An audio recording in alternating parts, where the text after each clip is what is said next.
We are in an emergency.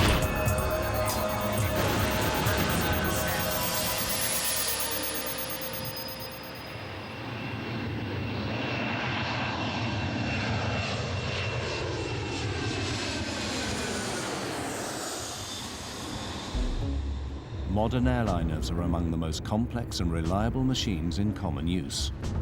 But occasionally, delays in fixing a known defect have led to disaster. This is the story of one of the most terrifying and avoidable accidents in recent history. When a 747 suffered a devastating explosion at high altitude, the crew and passengers faced an unprecedented crisis. It is also a story of how one family's grief led to a relentless investigation to uncover the full, disturbing truth. Lee can't have died for nothing. You know, you've got to find out why he died, and you've just got to make sure that it never happens again. And it reveals how other known problems in aircraft design have continued to go uncorrected, causing further avoidable accidents. So would I be surprised if it happened again? I would be surprised if it didn't happen again. It is a matter of time.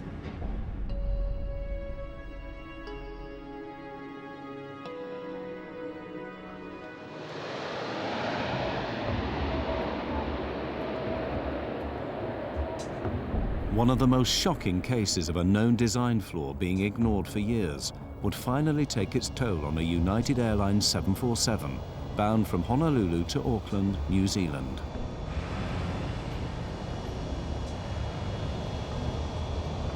As Flight 811 prepared for takeoff, the crew were concerned with another kind of threat that had recently led to tragedy. We were in the aftermath of Lockerbie, and I had instructed the crew to be particularly aware because it was a through flight from Los Angeles going through to New Zealand.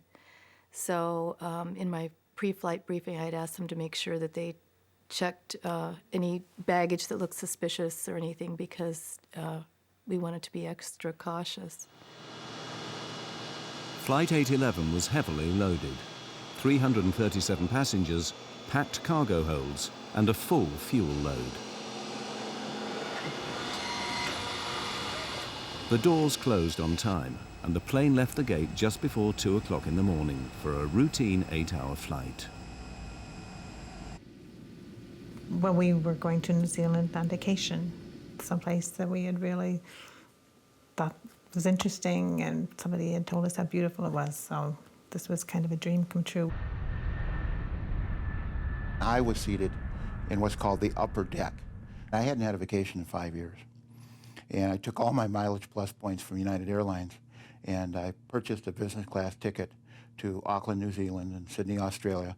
I was going to finally make that dream vacation I'd always wanted, to get to Australia and lay on a beach somewhere and forget about airplanes, forget about accidents, and get this out of my mind for a while.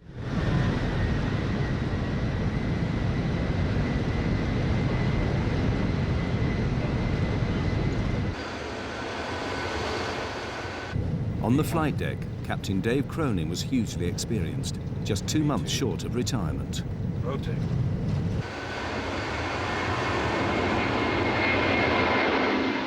I flew almost 35 years with United. I've got over 30,000 hours of flight time and just about everything, military as well as civilian. My co-pilot, or first officer, was Al Slater. And I've known Al at that time for probably 20 years. And the second officer, Mark Thomas, was the first time I had flown with him. But we got along real well. Tell them we can handle 33 if it's available. Okay? The pilots wanted to climb to 33,000 feet above the Pacific Ocean to avoid turbulence from bad weather. We did notice that there were thunderstorms 100 miles south, right on course, which was rather unusual for that time of night. So I left the seatbelt sign on. Captain Cronin's decision to keep people fastened in their seats would save the lives of many. We were still climbing out, and the seatbelt sign was still on, and just basically getting ready to serve beverages and then to tuck everyone in for the evening because it was going to be a long flight down to New Zealand. Okay, tell them we're going to detour over to the left. Center, United 811 Heavy, we're going to be detouring.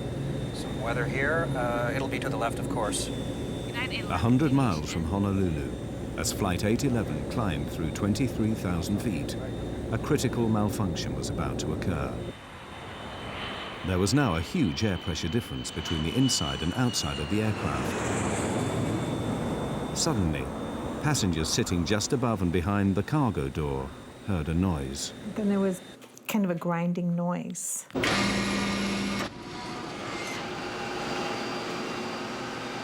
I heard like a thud. The hell? In the next nanosecond, it was pure, unadulterated pandemonium.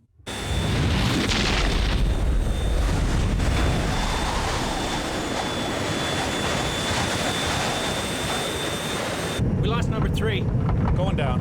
It looks like we've lost number 3 engine and we're descending rapidly. Coming back. The next thing I knew, I found myself on the stairwell, hanging onto the rungs, and I immediately knew it was an explosive decompression. The cargo door had torn off and ripped a huge section of the plane with it.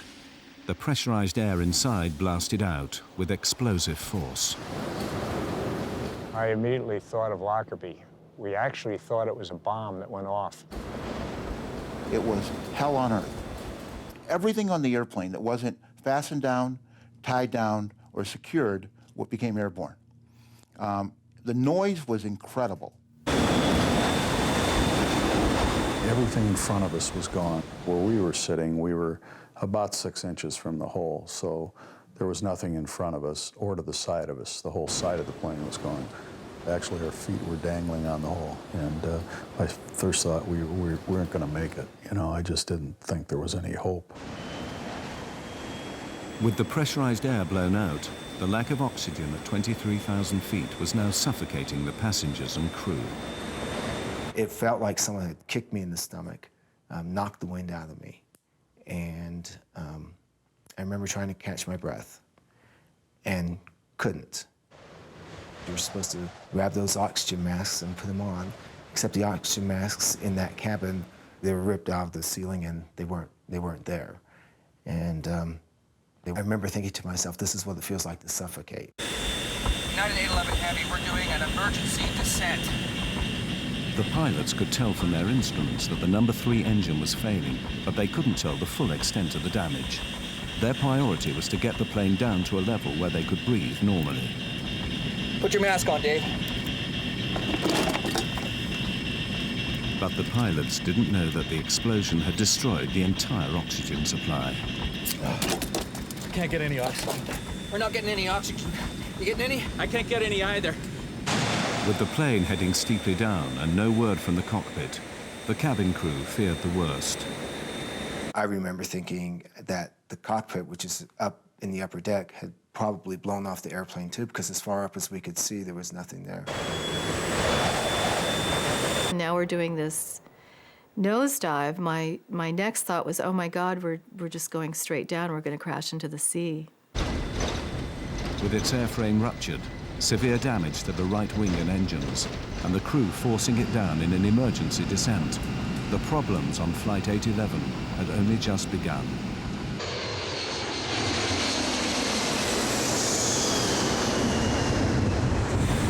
Two minutes after suffering a devastating explosive decompression, Flight 811 was still in a steep emergency descent, passing rapidly through 15,000 feet to reach breathable air.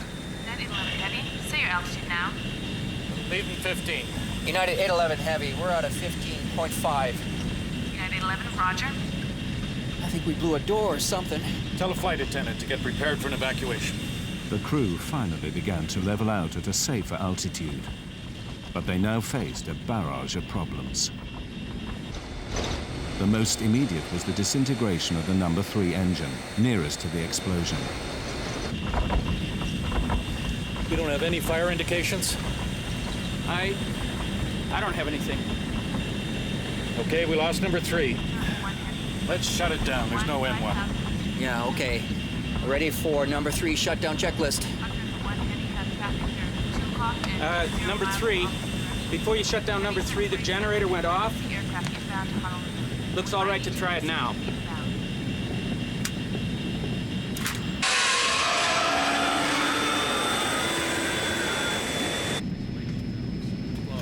Well, let's stop the vibration anyway. Fuel jettison procedure, main boost pumps on. Center, United 811. We need the equipment standing by. Company notified, please. Got a control problem. Roger. Center wing, left, right, valves on. Start dumping the fuel. I am dumping. One stewardess had been seriously injured by falling debris. As Laura Brentlinger helped her, the full gravity of their situation suddenly became clear. As I'm holding her in my arms, I looked up, and as I looked up, that was the first time I saw this tremendous hole on the side of the aircraft that was just a void, and seats were missing, and I immediately knew that we had lost passengers. 5 rows of seats had been blown out in the decompression, killing 9 passengers. On the flight deck, the crew had turned the stricken plane back to Honolulu, but with 80 miles still to go, the crisis now got far worse. We got a hell of a control problem here. I got almost full rudder on this thing. Are you dumping as fast as you can? I'm dumping everything. We got a problem with number 4 engine? Yeah. Debris from the explosion had also damaged the number 4 engine. If it failed completely, the implications were severe. If you're on 2 engines and you weigh 700,000 pounds, that is a big deal. Simply because with that kind of weight, 2 engines are not going to keep you in the air. You're going to come down.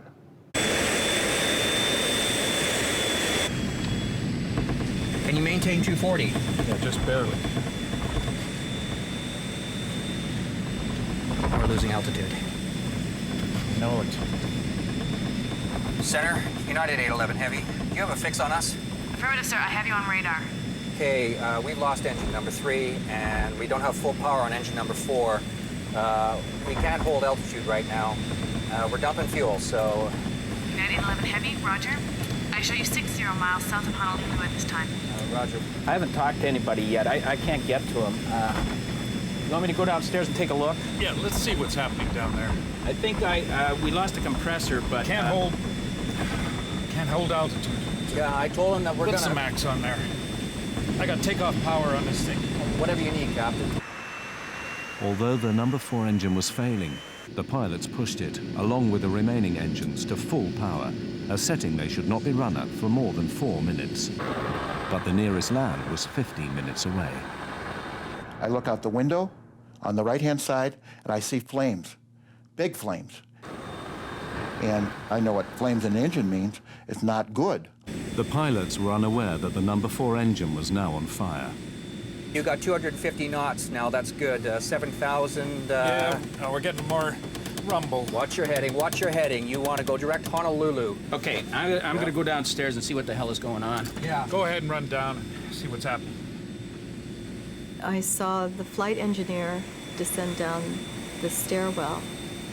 And when I saw him, my relief was, oh my God, they're alive. And there was a huge sense of relief for me. He saw the hole, turned as white as a sheet, and I screamed to him, dear God, please get us down. We've got a fire out there. Oh yeah, we got a fire in number 4. Go through the procedure. Shut down the engine. We're not going to be able to hold this altitude on 2.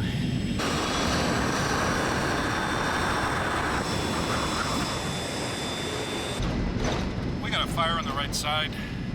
We're on 2 engines now. The whole right side, it's just gone from about the one right back to it's just open. You're just looking outside. What do you mean? It looks like a bomb. Fuselage? Yeah, the fuselage, it's just open. Okay, it looks like we got a bomb that went off on the right side. The whole right side is gone. Yeah, from about the one right back to, Anybody? some people are probably gone. I don't know. I knew that we had lost people. I didn't know how many. In fact, I didn't know until the next day how many were lost. But You know, it's a terrible thing when you're a captain of an airplane and you lose passengers.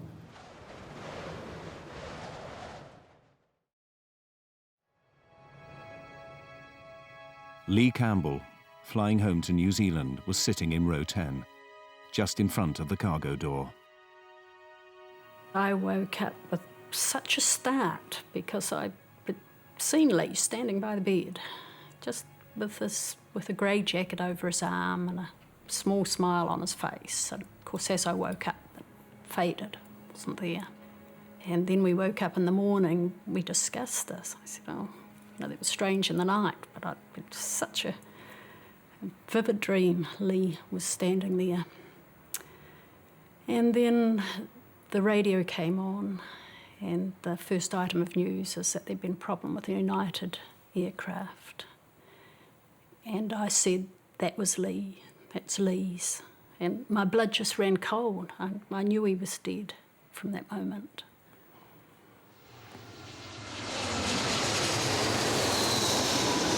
Center, do you read? We evidently had a bomb or something. A big section of the right side of the airplane is missing. United 11 Heavy, roger. I wouldn't go any faster than I had to because that hole, I mean, I wouldn't get it over 250 knots because that's a big... Okay, what's our stall speed? I wouldn't go below 240. Yeah. I don't know if we're going to make this. We didn't know that we were going to make it back. So we were actually preparing to ditch that airplane at night in the Pacific Ocean, which has never been done before. In the cabin, the crew prepared for the worst. My training kicked in and got up from my jump seat and started instructing the crew. We have to prepare the cabin. We have to, you know, prepare for a ditching, which I thought was inevitable. You're running around getting life vests on, and I do remember thinking, I'm not sure this is going to matter, because when we hit the water, you know, I just imagine the plane's going to split apart. I knew that if we hit the water, it'd be tantamount to hitting the ground, and there would be very few, if any, survivors. So my mind went to the things that meant something to me, and at that point in my life, it was my son. Believing they were going to die, one passenger took these photographs in the hope they'd be found in the wreckage and give clues to the cause of the crash. For 15 minutes, the plane steadily lost altitude. Then, at 4,000 feet, the first glimmer of hope. After an imponderable time, I remember one of the passengers began to point out one of the windows on the right side. And everybody looked. And we looked through this little window from wherever we were, and we could see a point of light, and another point of light, and another point. And pretty soon, you could make out a coastline. Okay, I got lights over here. Okay. Okay, we're at 4. We're 21 miles out. We're in good shape. At Honolulu Airport, an emergency was declared. All other aircraft were diverted, and the rescue services prepared for the crash landing of a fully loaded airliner.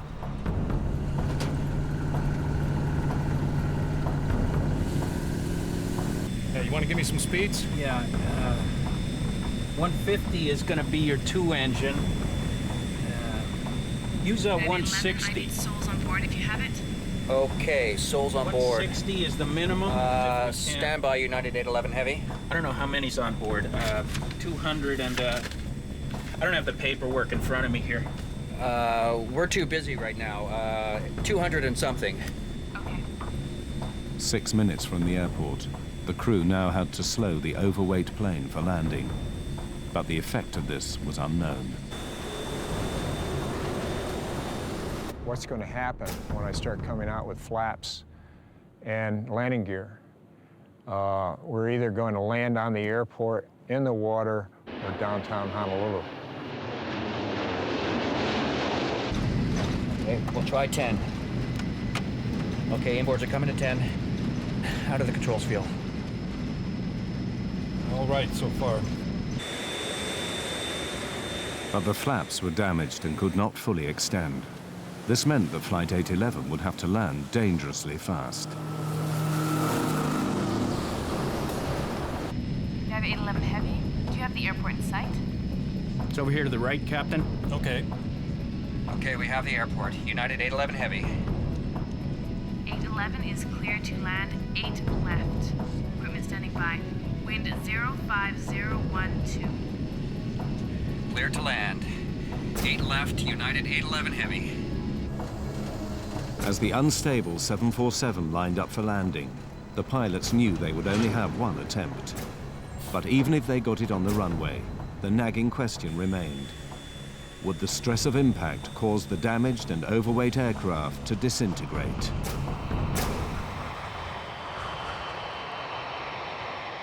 Severely damaged, with an unstable airframe and losing altitude on just 2 engines, Flight 811 now began its final approach to Honolulu Airport. 2-engine approach. 2-engine approach. We still had no idea how far off the ground we were, if we were going to make it to Honolulu or not. But that seemed like an appropriate time if we were somewhere around land, that we're probably going to try and land somewhere to get the passengers in their brace positions. So that's when we started yelling for them to get down into brace positions.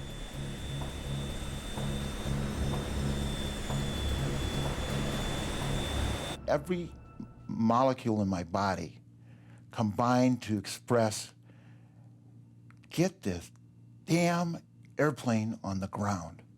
Well, how are we doing on the hydraulics? Hydraulics are good. You got brakes? Normal hydraulics. So we got brakes, but you're only going to have reversing on 1 and 2.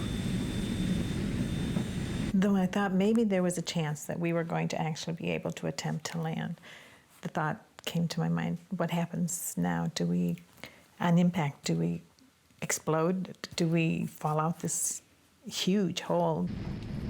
Despite dumping fuel, the aircraft was still critically overweight. But without full flaps to keep it in the air, it had to approach fast. 1,000 down. The danger was that the undercarriage could shear off and the plane break up. 1.5 high. 190.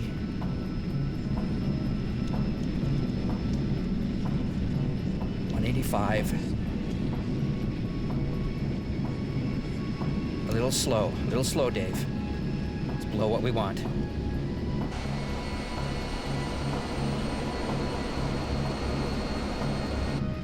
Coming up on the glide slope. Okay. Well, let's try the gear. No one knew if the explosion had damaged the landing gear. I remember Laura saying to me that she didn't hear the landing gear go down. And it was loud, you know, it was still loud, and I didn't hear the landing gear go down. So that's another thought. Maybe they can't get the landing gear down. Maybe it's not down. Got gear down, we're clear to land, and everything's taken care of as far as we know.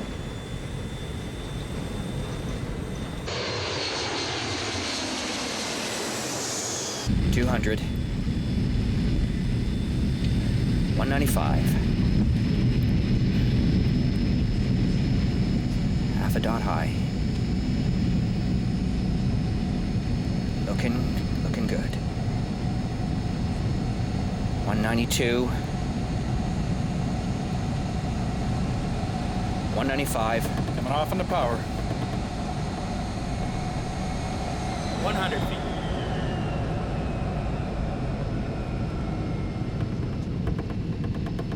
50 feet.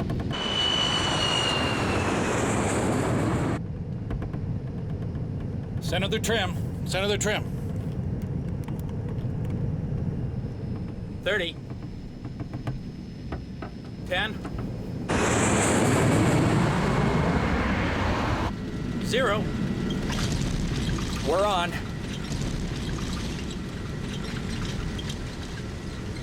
Gear's holding. We landed. It felt fast. And that was my next concern, is that we weren't going to stop at the end of the runway, that we were just going to keep going.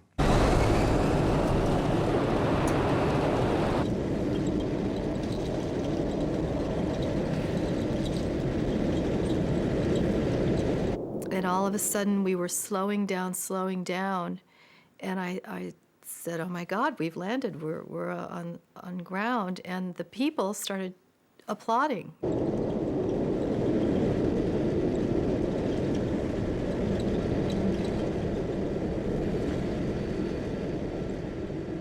Probably the best landing I've ever made. When we finally stopped on the runway, we deployed all 10 chutes, and the flight attendants evacuated all the passengers. It's amazing how fast everyone went. My understanding is like less than 45 seconds, 330 people were off the airplane. We were probably 20 feet off the ground, and I would have stepped out of the airplane without a slide. I wanted to get off so bad.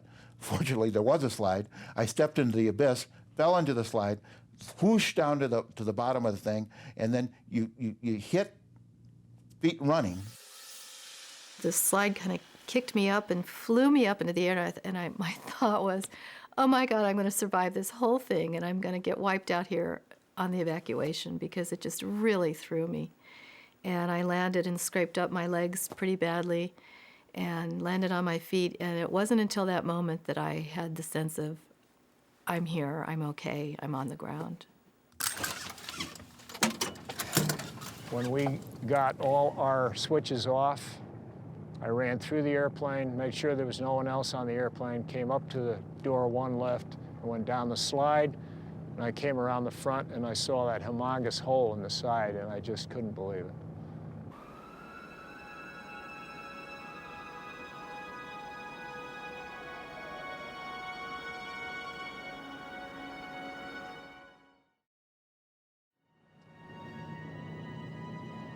By the grace of God, we made it, and it was an awesome experience. I would never want to go through that again.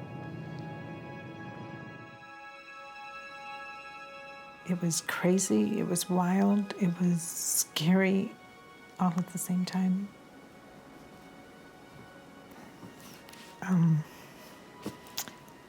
I just thought that was the end, that we were going to die. I mean, that was my first thought, that this is the end.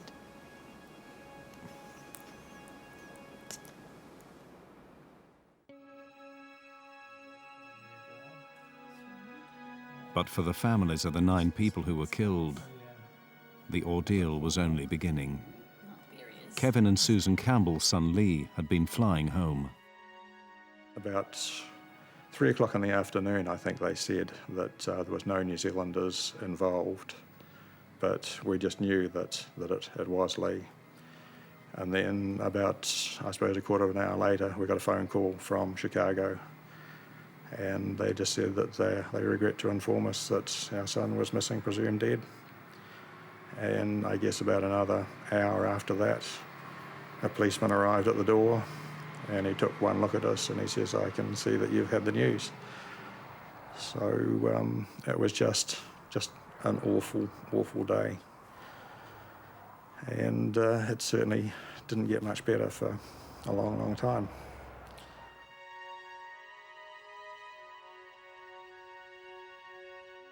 Although Lee's body had not been recovered, the Campbells flew straight to the wrecked aircraft in Honolulu.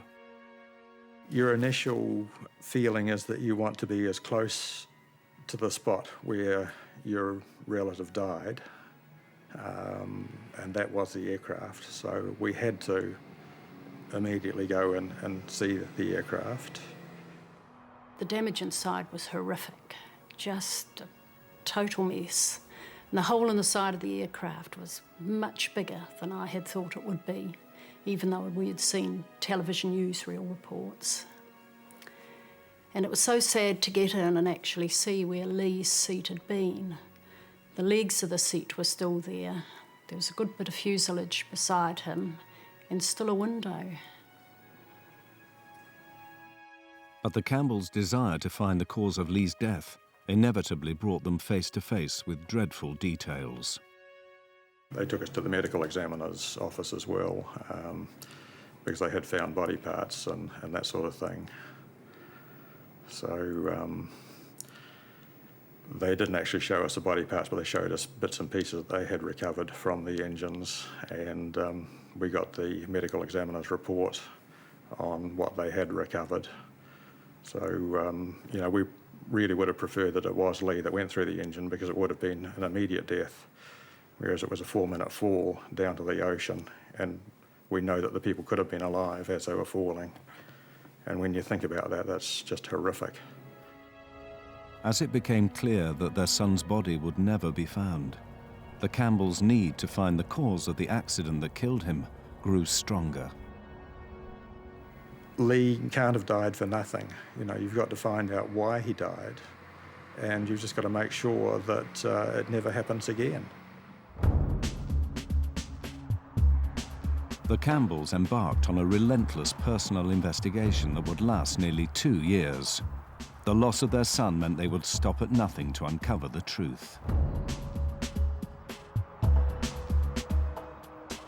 The engines number 3 and 4. 2 months after the accident on Flight 811, when the National Transportation Safety Board held preliminary hearings, the Campbells made sure they were there. But they soon grew frustrated. The NTSB would not complete its report for months, so the Campbells took matters into their own hands. We certainly weren't going to leave it to the NTSB to come up with the findings. We were going to follow through. And when the hearings ended, they had said that we could take whatever we wanted off the press table. And Susan walked up to the top table and yelled out, "There's a really good setup here." So grabbed a box and loaded in all of the documents that we could find up there. Kevin's the most honest of people I know, but here he was taking something that we hadn't specifically been told we could take. And we're heading out the door just as the NTSB were arriving back in with the trolley to pick up all their documents. So we were out the door and into a taxi and gone.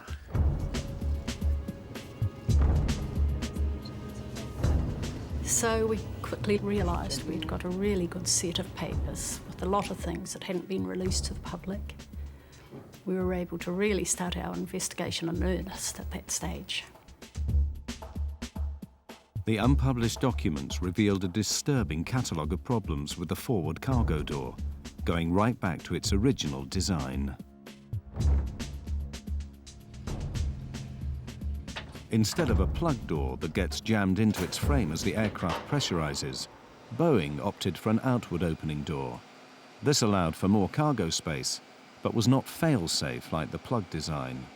So Boeing built what they believed was a foolproof locking mechanism. What they do is they build in multiple redundancies to make sure the door is properly latched and does not open. And you build it in to a point of that it's extremely improbable that the door would ever open. So what went wrong on Flight 811? The Campbells soon discovered that the problem lay in the design of the locking mechanism. To lock the cargo door on the 747, electric motors rotate C-shaped latches around pins in the doorframe. A handle then moves arms, known as locking sectors, over the top of the C latches to prevent them from reopening. But as early as 1975, problems were found with the locking sectors. Kevin Campbell, an engineer by training, built a model to show the weakness in the Boeing design. Initially, the locking sectors were made in aluminium, and in 1975, Boeing realised that they weren't strong enough, and they actually doubled up the aluminium to make it double thickness. But it still wasn't strong enough, and a lot of the airlines didn't even put the doublers on anyway.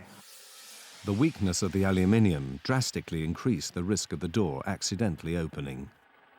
With the aluminium locking sectors, if the C-locks tried to backwind, open electrically, it would just push the locking sector out of the way.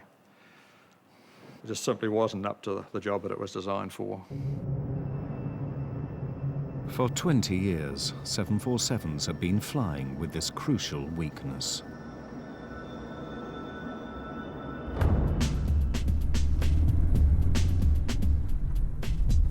The Campbells wondered what else remained to be revealed.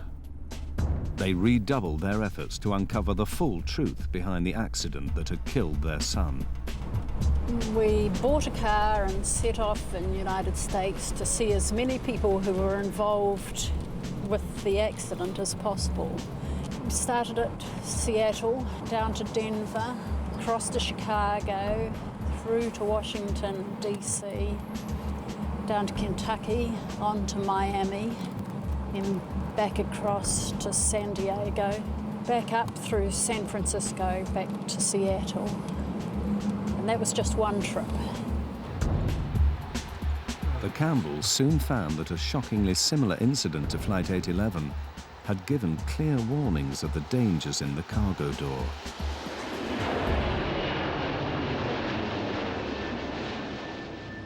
In 1987, 2 years before Flight 811, a Pan Am 747 had been climbing out of Heathrow when it failed to pressurize at 20,000 feet. The pilots had to turn back. When they got back to Heathrow, they found that the door was hanging open 1.5 inches at the bottom, and all of the locks were open. When it got to the maintenance base, they found that all of the locking sectors were either bent or broken.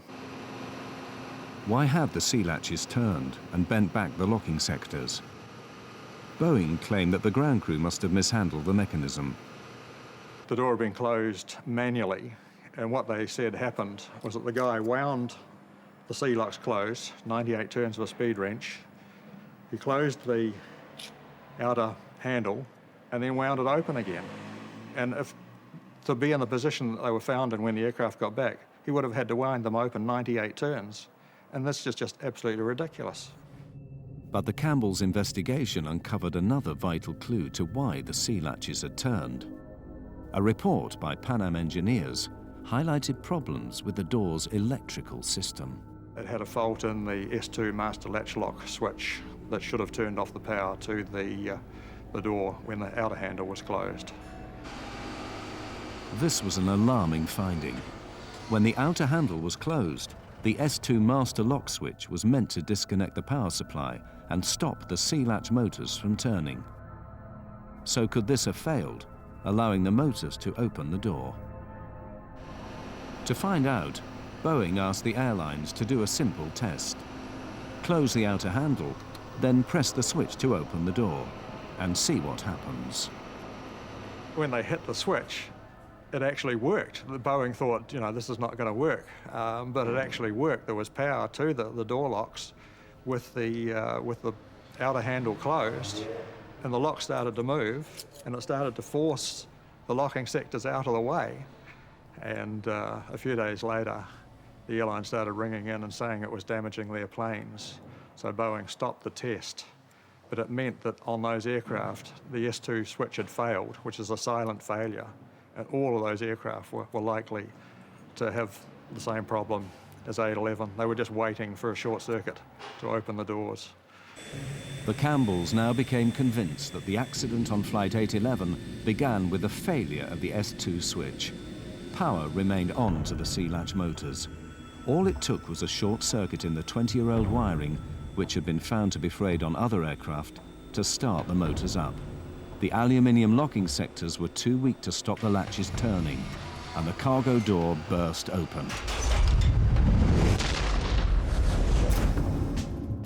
The National Transportation Safety Board determines that the probable cause of this accident was the... After waiting a year for the NTSB report, Kevin and Susan Campbell expected it to match their theory of what had led to the accident on Flight 811. I assumed that we would have a report come out that this was an electrical malfunction, and was staggered when they came out and said that the door had been mishandled. The report focused entirely on the fact that the door lock must have been mishandled by the ramp attendant. That was disappointing, and we felt that they must have been at a different hearing from the one we were at. So how had the NTSB come to their conclusion? There was other evidence that we had found during our investigation of improper procedures by the United mechanics and ramp people. So we were convinced that there was, we could use the word abuse being done on the doors. The doors were sort of abused and weren't maintained very well. We concluded that the probable cause was mechanical. For the Campbells, the NTSB's failure to mention the electrical problems just wasn't good enough.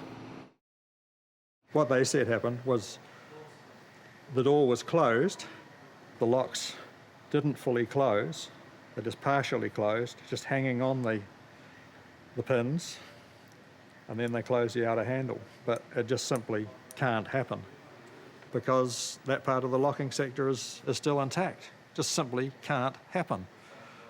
You can't close the outer handle unless these are in the fully locked position. It's the only way that the outer handle will close. And just closing this manually, you can't exert enough force to actually damage this part of the locking sector. All it does is just butts up against there. If the locks aren't fully closed, it just simply butts up against them and goes no further.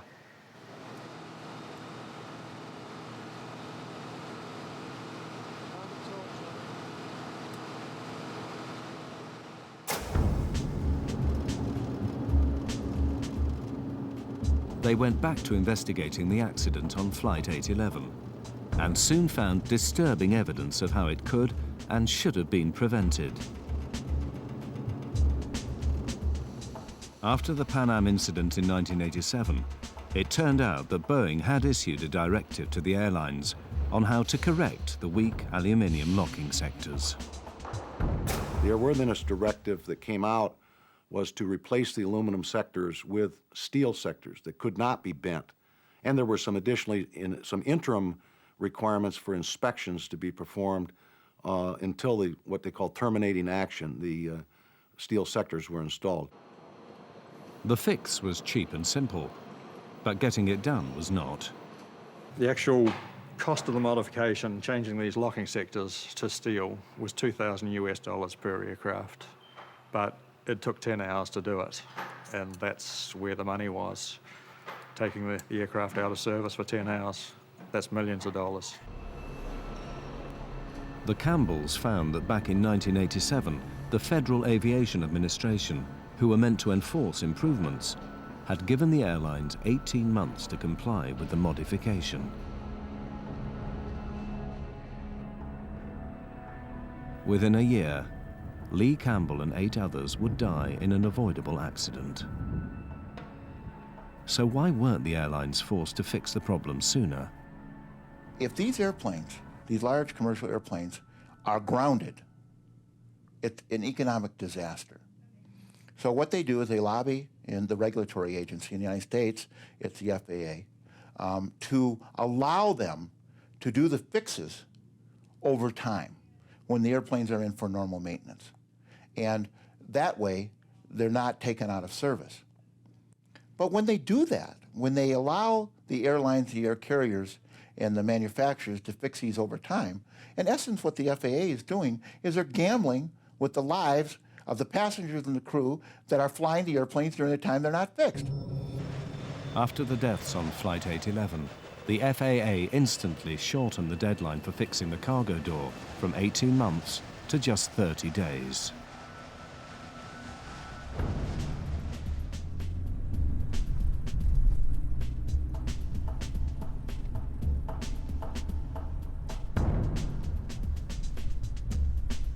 It was only when United had gone from one of the airlines of first resort to one of the airlines of last resort in New Zealand that they just totally out of the blue, we got a letter inviting us over to see them. And when we got there, they were just going to do a PR exercise on us. But we just laid into them, pointed out where they'd all got it wrong. And you could see them changing during it to realising that we did know what we were talking about and that we'd put a lot of serious effort into it. One of them actually broke down because they'd never had to meet next of kin before. And it ended up with the Vice President of United taking us round the maintenance facility, and he had people running off in all directions just to get the information that we wanted, questions answered. We could go anywhere that we wanted, and everything was laid on for us because at that stage they realised that we really did know what we were talking about. The pressure of the Campbells' campaign eventually began to pay off. The vital piece of evidence that could prove them right, the cargo door, still lay 2 miles down in the Pacific Ocean. But as articles appeared in the American press, the NTSB commissioned the US Navy to search for it. 100 miles south of Honolulu, a deep submersible began to trawl the seabed. We went to Honolulu and waited there while they had their attempts, and they finally recovered the door from 14,000 feet of water, which was the deepest recovery ever at that time. And we were phoned within an hour of it coming out of the water. But before the Campbells could see it, the door was swiftly removed to Boeing's plant in Seattle. The Campbells went in hot pursuit. We went over to Boeing and they wouldn't show it to us. So they reckoned that the crucial pieces had gone to the NTSB. So again, we got in the car and drove across to Washington, DC. We arrived at Ron Schleid's office, and Ron looks at his watch and he says, "I can give you 5 minutes."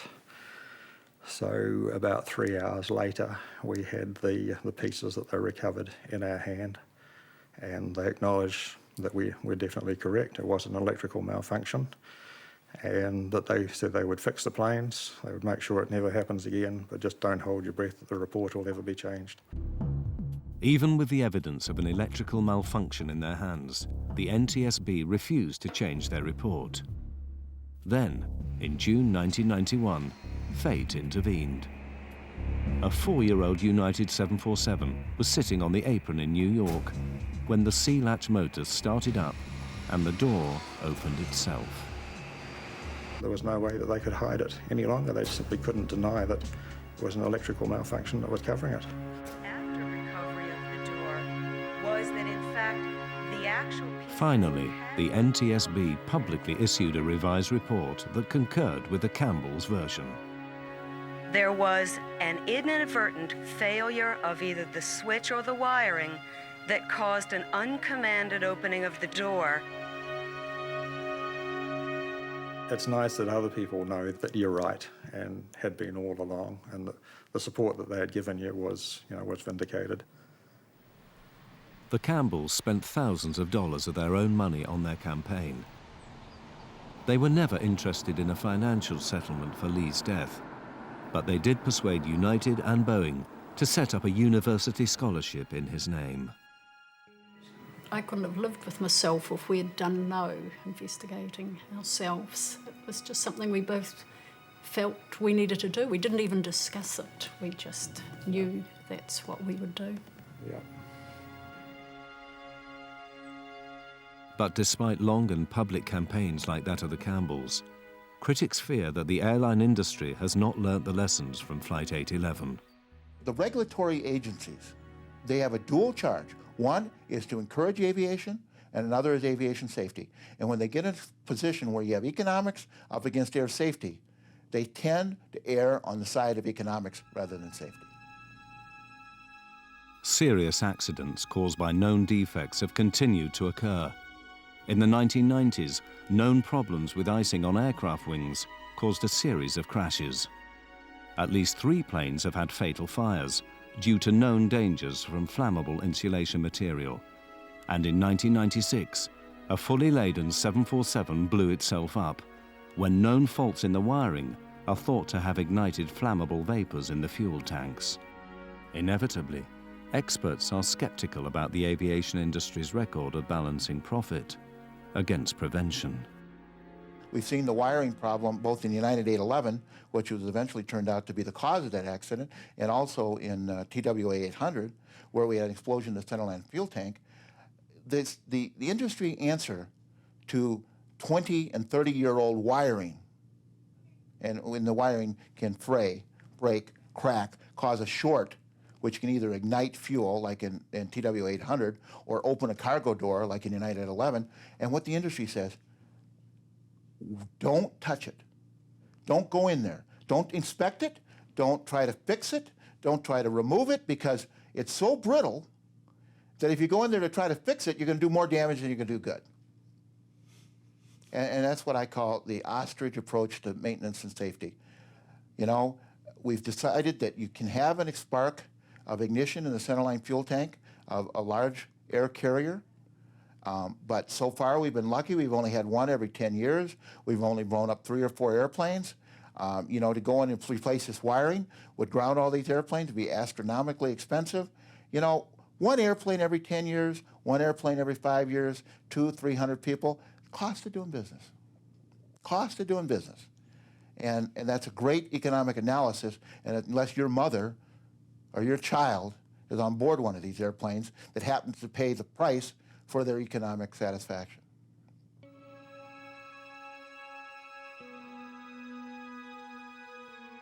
For some of the survivors of Flight 811, the cost has been heavy.